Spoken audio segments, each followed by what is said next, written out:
Welcome to AccuRounds. We are a contract manufacturer. We do not build our own product. We're building someone else's design. We are using MachineMetrics as a continuous improvement mode. Help us become more efficient, provide us the data to allow us to analyze where we can improve.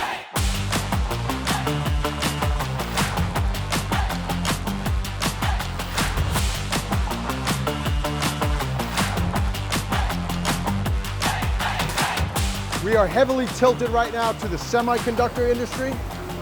They're driving a lot of our growth right now, that backed up by medical. When we say medical, we do a lot of the analysis type of equipment.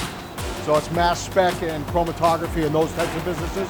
We already have on our books this year another 25% of growth, just whether or not we can get it through the shop and out the doors.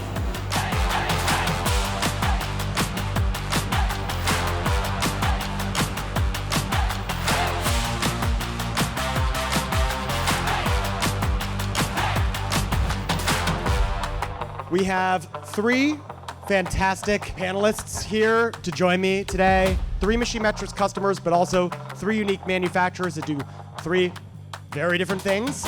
They're here today to talk to us about not just MachineMetrics, but about what their objectives are when it comes to using software, improving their businesses, and give us an opportunity to learn from them.